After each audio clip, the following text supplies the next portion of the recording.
Bonjour, salam alaikum. Alors, c'est la suite de la séance précédente dans la matière architecture et développement web, langage J2E, bien sûr.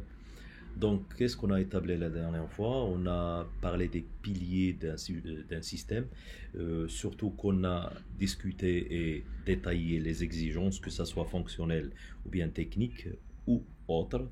Nous sommes focalisés sur ce qui est technique, sur les quatre points, la performance. On a détaillé que ça soit, le système, il doit avoir une solution pour la montée en charge, par la scalabilité, que ce soit verticale, horizontale. Nous nous sommes focalisés sur l'équilibrage des charges. On a fait appel à la tolérance des pannes et aussi le temps de réponse. Sans oublier qu'on a aussi détaillé un petit peu la partie maintenance, la partie sécurité. À la fin, on a parlé de la persistance des transactions des données. On a dit que tout ce qu'on vient de citer, on va le léguer, le céder pour le Spring Boot. C'est un framework, c'est ce qu'on va voir aujourd'hui. Alors aujourd'hui, nous allons faire une première introduction, on peut dire, concernant le J2E, puis après nous allons passer à la pratique. Donc le J2E, comme vous le connaissez, c'est Java Enterprise Edition. Maintenant, avec le changement de sa nomenclature, en 2018, il est devenu Jakarta Enterprise Edition. Alors, c'est quoi J2E? C'est, comme on le sait, c'est une plateforme de développement qui va nous permettre de développer des microservices, des API, des applications web. Sachant qu'il a vu naissance en 1999 par la maison Sun. Il a été cédé pour Oracle. C'est ainsi, eux, comme on vient de dire, et qu'ils ont changé le nom par Jakarta. En 2018, ils l'ont changé. Alors, sachant que dès ses premières années, il a connu certaines complexités et problématiques concernant le développement de ces applications. Nous avons regroupé ces problèmes dans quatre points. On peut dire que le premier point, c'est qu'avant, on mélangeait ce qui était métier et ce qui était technique. C'est un très grand problème, ou c'est ce qui a été mentionné ou cité par la programmation orientée aspect. On a discuté un petit peu ceci, ou comment on peut résoudre ce problème. Ça, c'est un grand problème, le fait de voir un code mélangé. Le deuxième point, vis-à-vis la productivité, ça veut dire le livrable qu'on va livrer au client. Il était un peu complexe, le fait de le préparer et de l'installer. Troisième point, l'interopérabilité. Euh, Bien sûr, on doit savoir que lorsqu'on mentionne cette nomenclature, ça veut bien dire qu'il y en a une exigence d'après notre client, que ce système qu'on va développer, il doit avoir une liaison avec les, euh, les logiciels qui existent ou qu'ils veulent qu'ils restent. Alors, disons que c'est pas une liaison juste avec une base de données simplement, mais plutôt c'est quelque chose qui en aura le lien avec des classes, peut-être avec des API, et ainsi de suite. Ce qui va nuire la réutilisation, la réutilisabilité des services qu'on va développer. Donc on doit prendre en charge ceci, c'est un grand problème qui persistait lors des années 2000. Le dernier point, du fait que le diagramme de classe il se basait sur une forte dépendance, ou disons comme exemple un responsable et un professeur. On peut dire un responsable des professeurs, c'est un professeur aussi. Il hérite d'une classe professeur. On peut pas avoir le responsable sans avoir le professeur. Donc c'est pas juste ça, mais on peut citer plusieurs exemples comme il va venir avec l'IEC. Ça, c'est la solution la plus fiable pour ce fait. On peut dire qu'il y en a d'autres en parallèle. Alors, sachant que dès le début, il y en avait des problèmes. Comment on a résolu ceci?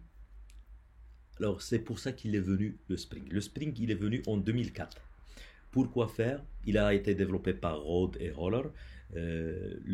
Son principe, c'est le fait de faciliter et structurer la programmation. Euh, Bien sûr, dès ses premières années, le Spring, il était mal vu du fait qu'il se basait sur des fichiers XML, un mélange de dépendances, il ne savait rien concernant tout ça. Mais juste un moment, ils ont su, les développeurs, qu'il y en avait une révolution dans le monde du Java. Où c'est ainsi, il a commencé à concurrencer le quoi? Le J2E. Ou sachant que le J2E, il n'était pas en pause. Il développait ses bibliothèques et son architecture. Mais sachant que le Spring, il avait une vue stratégique lointaine pour répondre et résoudre les problèmes déjà mentionnés tout à l'heure. Alors, il l'a dépassé par 2 à 3 ans. C'est ainsi on peut voir qu'en 2015, on a vu naissance du Spring Boot. C'est un enfant de Spring, on peut dire. C'est une couche parmi les couches développées dans le framework Spring. Sachant qu'on si vous allez accéder à ce site JetBrains, vous allez trouver que 66% des applications Java web, ils utilisent Spring Boot dans le monde entier. C'est pour ça qu'on a opté vers le fait d'enseigner le Spring Boot. Alors, on l'a dit, l'intérêt du Spring, c'est le fait de structurer, faciliter et résoudre les problèmes qu'on a mentionnés. Je vais en parler côté historique. Je passe. Comment il fonctionne, le Spring Boot? Alors, vous devez savoir qu'il est basé sur des annotations. C'est quoi les annotations? Les annotations, ce sont des hâtes et une nomenclature. Cette nomenclature, derrière elle, il y en a beaucoup de lignes de code développées par le Spring, ou bien Spring Boot si on veut dire. Donc, c'est lorsqu'on fait appel à cette annotation, directement il va faire appel à ces lignes non visualisées par le développeur pour faciliter la vie du programmeur ou bien du développeur, on peut dire. Sachant comme exemple, si on prend une base de données quelconque et on l'a mis dans un emplacement ressource, par exemple, et directement le Spring, il l'a connu, il va la configurer directement, automatiquement, sans passer par le biais du développement. Et ça veut pas dire qu'on va pas insérer et inclure des codages, bien sûr. Alors, vous devez savoir que le main, ou bien le programme principal d'un projet basé sur Spring Boot, il a un point d'entrée. Ce point d'entrée, il fait appel à une annotation primaire, on peut dire, at Spring Boot Application.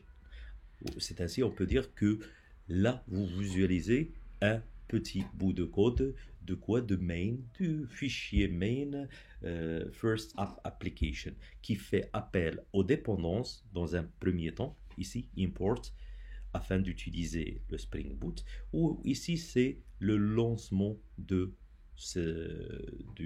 framework Spring Boot. Alors, avant de passer, nous devons voir certains points dans le Spring, avant de passer à la programmation, bien sûr. Sachant que le Spring, c'est un framework open source. Il contient différents modules, exemple des containers Bean, qui sont des classes connues par le Spring, où ils ont des annotations spécifiques, que ça soit de la classe ou bien des méthodes. Il intègre le Spring Security. Il intègre aussi l'inversion de contrôle. C'est ce qu'on a mentionné tout à l'heure lorsqu'on a dit il y en a une dépendance forte. On doit la changer à un couplage faible ou bien une dépendance faible. Comment ça? Il y en a à peu près 4 façons à faire. L'injection par constructeur, par setter, par fields, par interface, et on va essayer de contourner l'ensemble, Inch'Allah. Donc, il intègre le Spring MVC, il intègre le Spring Data, JPI, Hibernate, et ainsi de suite. Il fait appel à plusieurs frameworks en parallèle. Donc, concernant son architecture, on peut dire qu'elle est basée sur le MVC comme vous le connaissez déjà, 3 tiers. Ça commence par une couche présentation qui se compose de vues. Elle gère les requêtes qui sont envoyées par le client. Bien sûr, sont des requêtes HTTP. On les traduit, dans cette couche-là, on traduit le JSON en objet et on authentifie les requêtes et la transfère à la couche métier qui est en principe des contrôleurs qui va le recevoir. Peut-être il va répondre directement par des HTTP ou bien il va faire appel à des services.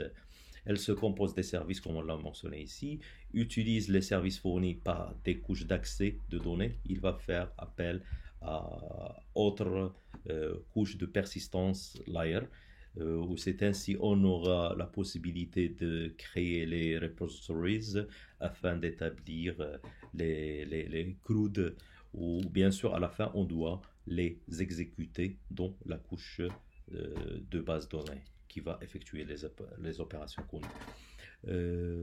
Concernant l'architecture de démarrage, on peut dire ce que je viens de citer tout à l'heure, il est plus détaillé ici, donc où c'est plus lisible pour un programmeur.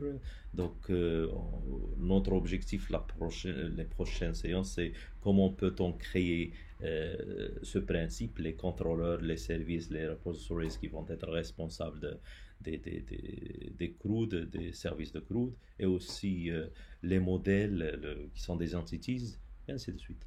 Donc, comme on l'a mentionné, le client, il effectue les requêtes HTTP par le put, bien le get. La demande va être envoyée au contrôleur. Le contrôleur, il va mapper sur cette demande-là. Si l'on aura besoin du service afin d'y accéder à la base de données, dans ce cas-là, il va faire appel.